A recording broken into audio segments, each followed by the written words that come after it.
මරණ මංචකේ එළොවයි මෙලොවයි දෝලනය වෙනකොට කවුද ඉන්නේ?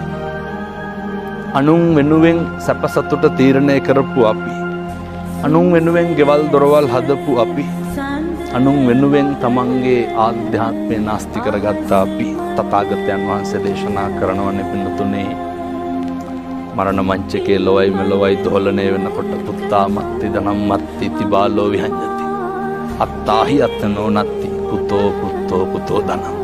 අපිට අපිවත් නැති වෙනවා. මරණානුස්සති කමඨහං දේශනාවේ තථාගතයන් වහන්සේ බොහොම පැහැදිලිව දේශනා කරනවා.